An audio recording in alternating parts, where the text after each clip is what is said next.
నమో వెంకటేశాయ. మిమ్మల్ని ఎంతగానో అలరిస్తున్న శుభోదయం కార్యక్రమానికి స్వాగతం.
సుబాబుము పసమదయా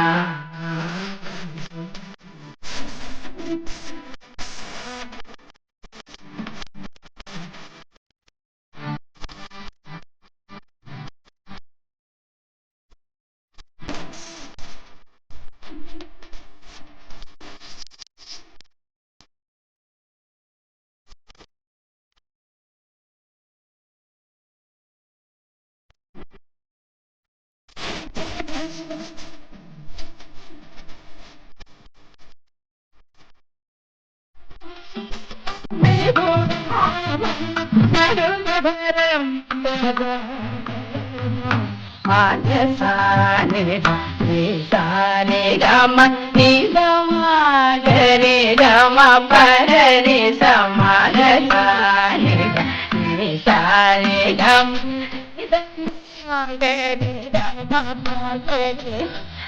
సరి గమ నిదని పదని సని దని సని సమన సని గరి సదా సదా సదా గరి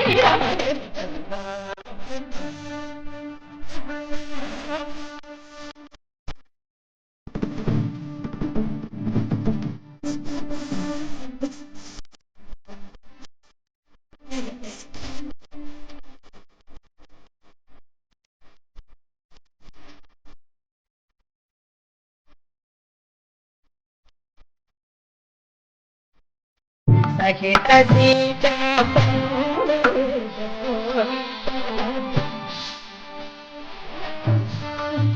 ముఖని తయగత చిత్ర పూతాగత భరత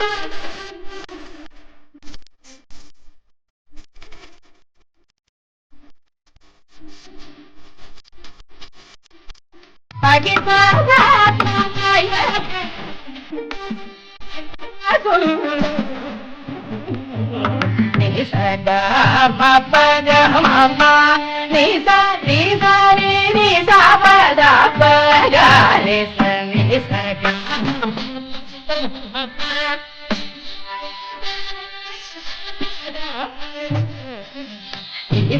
పద మమ నిస నిస గరి పని ద పని స గరి స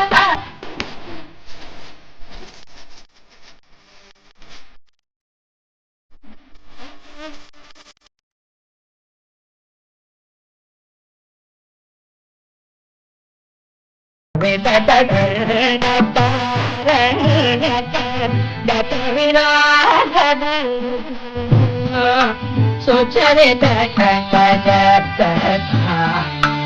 అమిత వైష్ణవాతో సుచరిత అమిత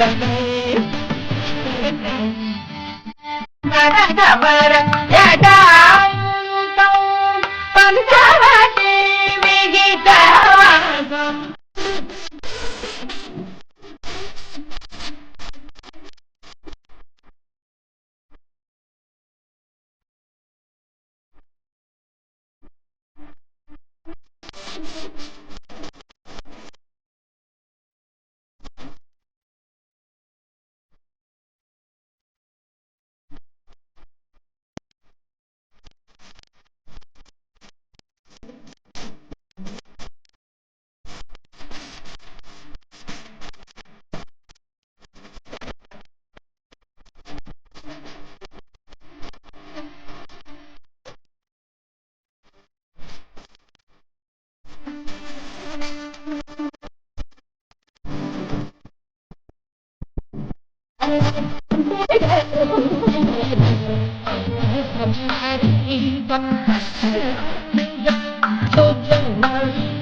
जनक जामे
స్వర భవ్యరత్నాంగులీయం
విదహారం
మన నిత్య జీవన విధానంలో ఏ విధంగా నడుచుకోవాలో ఎంతో మంది ఋషులు మనకు తెలియజేశారు.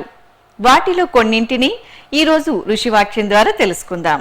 శ్రీ వెంకటేశాయ శ్రీనివాసాయ గోవిందాయ నమో నమః. నమో మహద్భ్యో ఋషిభ్యో గురుభ్యో నమః. ఋషివాక్యాలు గమనిస్తూ ఉంటే ప్రపంచం నివ్వెరిపోయే విజ్ఞానాల్ని ఆనాడు మహర్షులు ఎంత గొప్పగా ఆవిష్కరించారా అని అర్థమవుతుంది. దీన్ని బట్టి ఒక నూతనమైన విజ్ఞాన ఆవిష్కరణలు ఏవి కనబడ్డా కూడా వీటిని తీసిపారేసి అంతా వేదాల్లోనూ ఉన్నాయి, ఏనాడో మన ఋషులు చెప్పారు అనేటటువంటి డబాయింపు జరగడం లేదు. ఇక్కడ గమనించవలసిన విషయం ఏంటంటే, ఏ కొత్త ఆవిష్కరణ చెప్పినప్పటికీ కూడాను వేదాల్లో ఉంది అని అనడం ఎంత మూర్ఖత్వమో, వేదాల్లో ఏది లేదనుకోవడం కూడా అంతే మూర్ఖత్వం. ఇక్కడ గమనించవలసిన అంశం ఏంటంటే, మన పురాణాల్లో కానీ వేదాల్లో కానీ ఇతరత్రా కనబడుతున్న శాస్త్రాల్లో, కావ్యాల్లో, మహాగ్రంథాల్లో కనబడుతున్న విజ్ఞానాలు అవి పుట్టిన సమయం అంటే చారిత్రకంగా వాటి యొక్క సమయం నిర్దేశిస్తే, అదే సమయంలో ఇతర దేశాల్లో ఈ విజ్ఞానంలో పావుభాగం కూడా లేదు. ఇది గ్రహించవలసిన అంశం ఇక్కడ.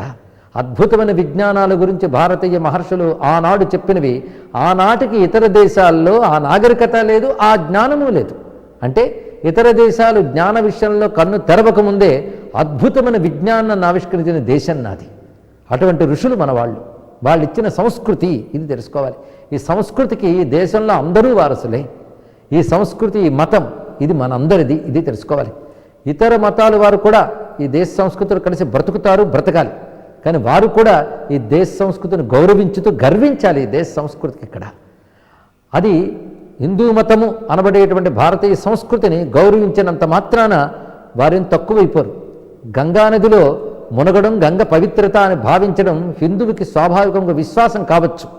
కానీ గంగ పవిత్రమైనది, గంగ లాంటి నది ఇంకెక్కడా లేదు అనే వైజ్ఞానిక సత్యాన్ని ఏ మతం వాడైనా అంగీకరించాలి. ఎందుకంటే గంగ నీరు తాగితే ఆరోగ్యం బాగుంటుంది అనేది హిందువు తాగినా ఇతరుడు తాగినా ఆ ప్రయోజనం కనబడుతూనే ఉన్నది. అందుకే భారతదేశాన్ని పాలిస్తూ ఇక్కడ సంస్కృతిని కాలరాచిన వారు కూడా గంగాజలాలని పీపాల్లో తీసుకువెళ్ళి దాచిపెట్టుకుని అవి తాగుతూ బ్రతికారు ఈ మినరల్ వాటర్ రాని రోజుల్లో. అది మర్చిపోరు. అది ఇక్కడ వాడికి గంగ ఆరోగ్యం కలిగించింది. కనుక హిందూ సంస్కృతిని అన్ని మతాలు గౌరవిస్తూ వాళ్ళ మతాన్ని వాళ్ళు పాటిస్తూ ఈ దేశ మతాన్ని, నాగరికతని, సంస్కృతిని కూడా తమ దేశపు వారసత్వ సంపదగా గౌరవించడం ఉంటే అన్ని మతాలు సమైక్యంగా చక్కగా బ్రతకగలవు. అంత మాత్రానికి మేము గౌరవిస్తున్నాం కనుక మీరు మా మతంలోకి మారిపోండి అనకూడదు. వాళ్ళని ఈ మతంలోకి మారండి అనక్కర్లేదు. మీరు పుట్టిన ఈ దేశపు సంస్కృతి, ఈ మతం కనుక దీన్ని గౌరవించండి, దీని ప్రయోజనాన్ని మీరు పొందండి. అనవసరపు ద్వేషాలు పెంచుకుని మార్పిళ్ళు వైపు వెళ్ళొద్దు అని చెప్పడం దీని యొక్క ఉద్దేశం. అంతేకాదు ఇక్కడ గమనించవలసిన మరొక అంశం ఏంటంటే, ఈ సంస్కృతిని కాలరాయాలని నేటికీ ప్రయత్నిస్తున్న దుష్టశక్తులు అనేక రకాల మాటలాడుతూ అద్భుతమైన మన గ్రంథాల్లో కువ్యాఖ్యలు చేస్తూ కొన్ని నిష్ప్రయోజనమైన అంశాలను బయటకు తీసి వాటినే పెద్ద పెద్ద దోషాల కింద చూపిస్తుంటారు, భూతద్దంలో చూపించినట్లు. అవి ఏ సందర్భంలో చెప్పారో, ఎందుకు చెప్పారో అర్థం చేసుకోకుండా ఒక చిన్న మాటని తీసుకుని వాటిని కువ్యాఖ్యలు చేసి పెద్దగా చూపిస్తూ మీ గ్రంథాల్లో ఏమీ లేదు, అంత అజ్ఞానమేని మనల్ని చెప్తూ ఉంటే అవును కామోసు అనుకుంటూ ఉంటాం మనం. ఇది ఒక బాధాకరమైనటువంటి అంశం ఇక్కడ. ఇలాంటి సమయంలో మన ఆలోచన ఎలా ఉండాలి అంటే, ఒక ఉదాహరణ చెప్పుకోవచ్చు. ఒక అద్భుతమైన తోటలోకి ఒకడు ప్రవేశించాడు. అందులో రకరకాల పువ్వులు ఉన్నాయి, రకరకాల వృక్షాలు ఉన్నాయి. ఆ పువ్వులు, ఆ వృక్షాలు అందం ఆస్వాదించకుండా ఆ చెట్లు పెంచడం కోసమని ఒక చోట పశువుల మాలిన్యాలతో వాటితో ఒక గత్తము, ఎరువులు ఒక చోట నిలవగా ఉంచారు. వాటికి పురుగులు అవి పట్టు ఉన్నాయి. ఈ తోటకు వెళ్ళి పువ్వులు చెట్లు చూడడం అనేసి ఆ గత్తాన్ని, పురుగులను చూసి ఆ తోటకి వెళ్ళాను, అక్కడ బోరుడంత పేడ ఉంది, అక్కడ అన్ని పురుగులు ఉన్నాయి అని వాడికి రిపోర్ట్ రాశాడు అనుకోండి, వాడిని అజ్ఞాని అనాలి ఇక్కడ. ఎందుకంటే వాడి దృష్టి ఎంతసేపు పేడ మీద ఉంది, కానీ అక్కడున్న పువ్వుల మీద, వృక్షాల మీద ఉండట్లేదు. నిజానికి వృక్షాలు, పువ్వుల సంఖ్య ఎక్కువ, ఆ పేడ సంఖ్య ఎక్కడ ఒక మూల ఉంది. కానీ వీడు కేవలం ఒకానొక దురుద్దేశంతో లోపలికి వెళ్ళాడు కనుక అందులో ఉన్న పేడనే ఫోటోలు తీసి దాని గురించే ప్రచారం చేస్తున్నాడు. ఇప్పుడు భారతీయ సంస్కృతి అనే అందమైన పూల తోటలోకి దుర్బుద్ధితో ప్రవేశించి మన గ్రంథాల్లో ఎందుకో ఏదో ప్రయోజనం కోసం చెప్పినటువంటి ఒకానొక మాటలను తీసుకుని వాటిని కువ్యాఖ్యానాలు చేస్తూ అప్పుడు మీ జాతిలో హింసించేవారు, అణచివేసేవారు, కులభేదాలు ఉండేవి, స్త్రీని అణచివేశారు, ఇలాంటి పెద్ద పెద్దగా చేసి చూపిస్తున్నారు.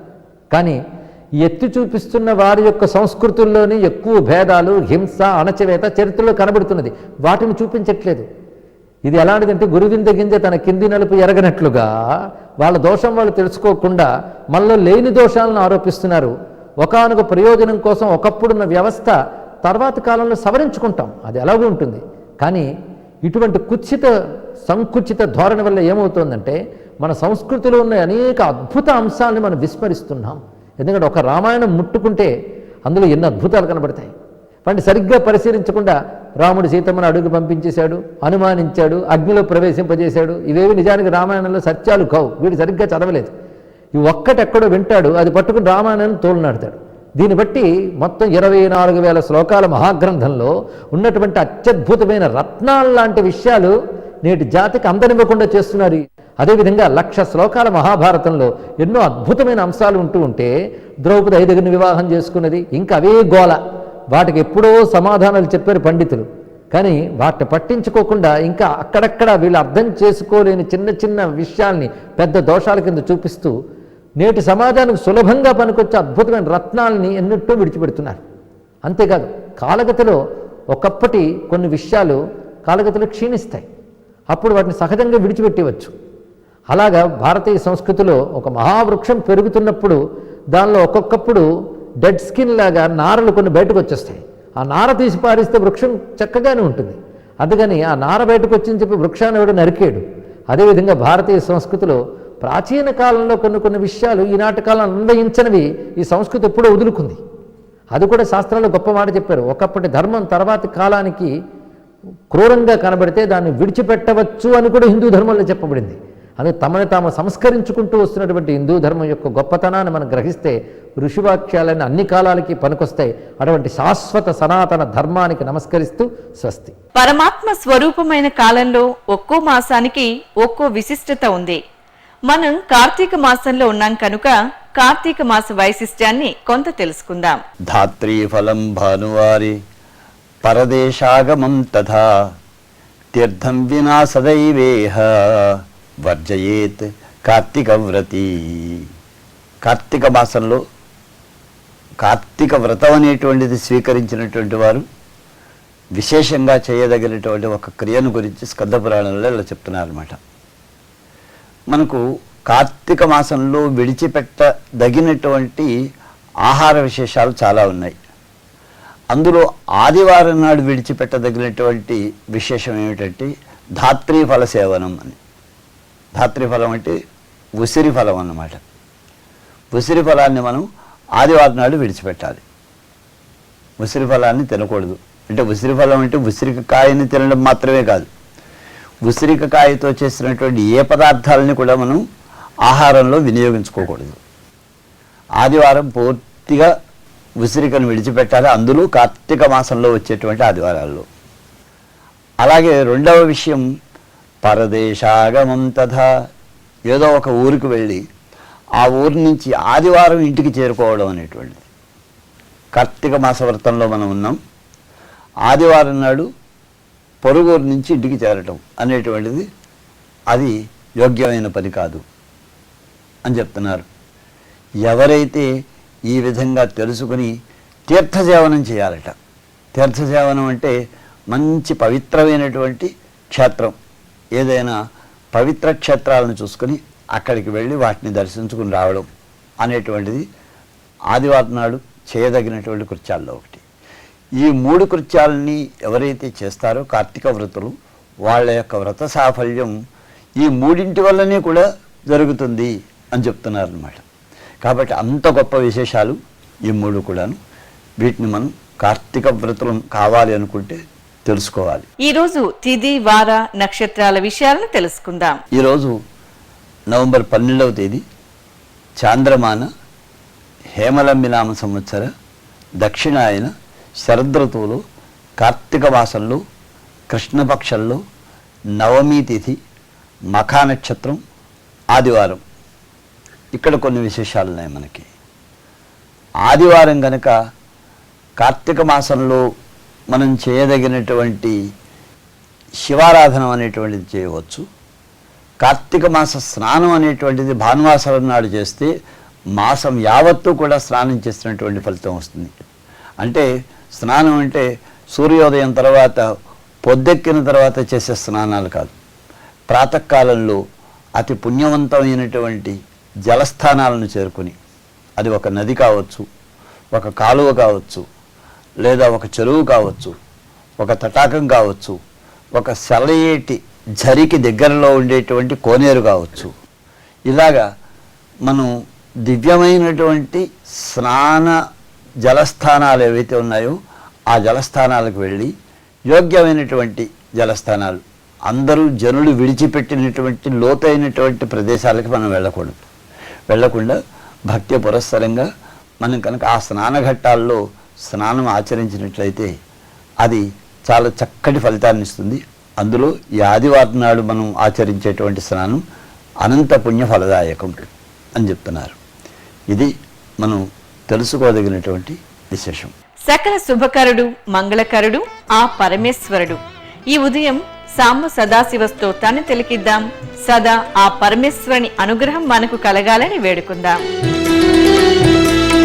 స్థావర జంగమ భువన విలక్షణ భావుక మునివర సేవ్య శివ దుఃఖ వినాశన దళిత మనోన్మన చందన లేపిత చరణ శివ ధరణీధర శుభ నవళ విభాస్వర ధనదాది ప్రియదాన శివ నానామణి గణ భూషణ నిర్గుణ నటన జన ప్రియ నాట్య శివ సాంబ సదా శివ సాంబ సదా శివ సాంబ సదా శివ సాంబ శివ సాంబ సదా శివ సాంబ సదా శివ సాంబ సదా శివ సాంబ శివ.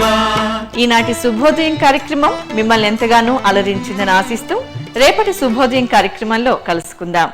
ఓం నమో వెంకటేశాయ.